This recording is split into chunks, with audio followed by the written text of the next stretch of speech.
Тойгылда улы мәдәният йортында шек-шек пішіру өмесі ұйыштырылды. Хезмәт сөйіші тырыш кызлар үзләре белән бөтен кирәк яракны алып килгән иделәр. Биринде авылыбызның уңган апалары белән махсус хәрби операциядә егетләребез өчен шек-шек пешереп җибәрәбез. Безнең авыл җирлегеннән дә бик күп егетләр катнаша. Алар инде туган якларына исән-имин кайтуларын теләп калабыз. Җегетләребезгә чын йөрәктән әзерләп килдек. Алар исән-сау булсыннар, исән-сау кайтсыннар. Безнең шушы әзерләгән шек-шекләребезне ашап, үзләренең тора торган куышларында, шушы шәм яктысында ашап, чәй эчеп, туган якларын исләренә төшерсеннәр дип калабыз. Гапләшә бер йодрыкка тупланып, матур итеп, җиңел итеп эшли Тойгылда кызлары. Кемдер камырын әзерли, икенче берәү тешләрне кисә, өченчесе тешне майда кыздыра. Зур табакка йөлгән тешләрне егетләргә затыр алтыннан гына бол белән катырачаклар. Шулай әйткәндә шек-шек тәмле булып соклана диялар. Бөтенге токмышлар да, шек-шекләр дә кисәбез, шакырулар, әйтүләрен генә көтәбез дә сыра җыелып киләбез бара. Инде бер сафлыкта әлегә киткән кешеләр İşeni min gene ayırıp koysunlar Kudayım. Etiyenlileri, balaları yanına. Şek-şeginde Tatar halkının milli rızığı. Saldatdağı, Sivadağı yigitlerimizge tuğan yaktan güçten beş bulup varsın indi. Rahmet. Олдаватнада кызлар күп итеп токмашта әзерләгән булган. Монда имәлләрне авыл уңганнары кыш айларында да берничә тапкыр үткәрергә өлгергән. Шушы хәрби операция башланганнан бирле халкыбыз берләшеп, бөтен төрле ярдәм итүдә, гуманитар ярдәмләрдә катнашабыз. Иң беренче мәлне инде продукция, кием салымнар җыштырып узаттык. Украина хәзерге көндә инде сеткалар уру белән шөгыльләнәбез.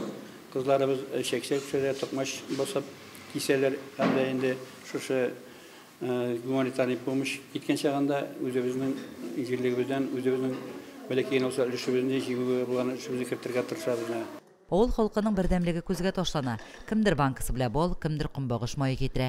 Шек-шек өчен апалар туңдыргычта сакланган йомыркаларны гына куллана.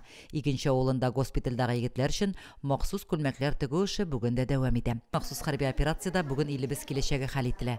Без тылдагылар булдыра алганча ярдәм итәргә тиеш. Татар егете токмачлашка күнеккән бит инде ул. Аны күпме җибәрсәң дә артык булмаячак.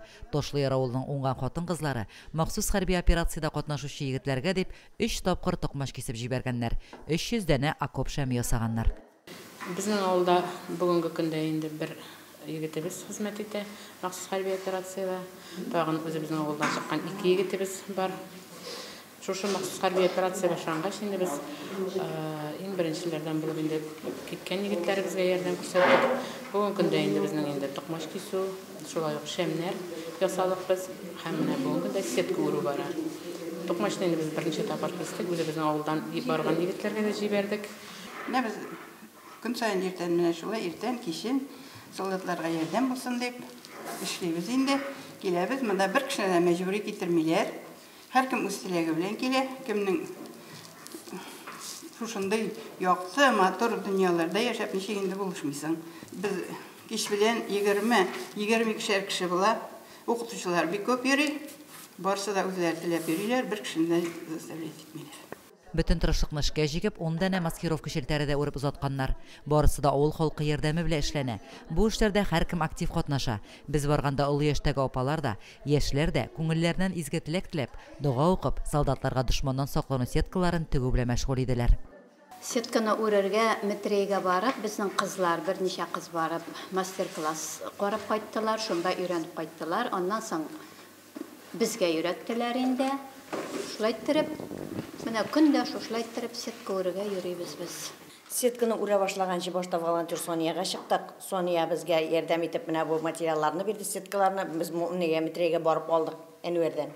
Аннан соң үзебезнең авылдашларга чыктык. Менә материалны сатып алырга акча юк дигәч, читтә торган авылдашлар да акча салдылар, бөтен авылдан ярдәм иттеләр. Солдатлар күчтәнәчләрне башка төр ярдәмне алгач, туган нигезгә кайткан кебек булдык дип хәбәр иткәннәр. Бу бик сөенечле хәбәр. Авыл халкының бу эштә бердәм булуы да зур горурлык хисләр уята. Ташлыярлылар киләчәктә дә бу эшләрне дәвам итәргә планлаштыра. Лилия Шәймиева, Динар Нуретдинов, Мөслим телевидениесе.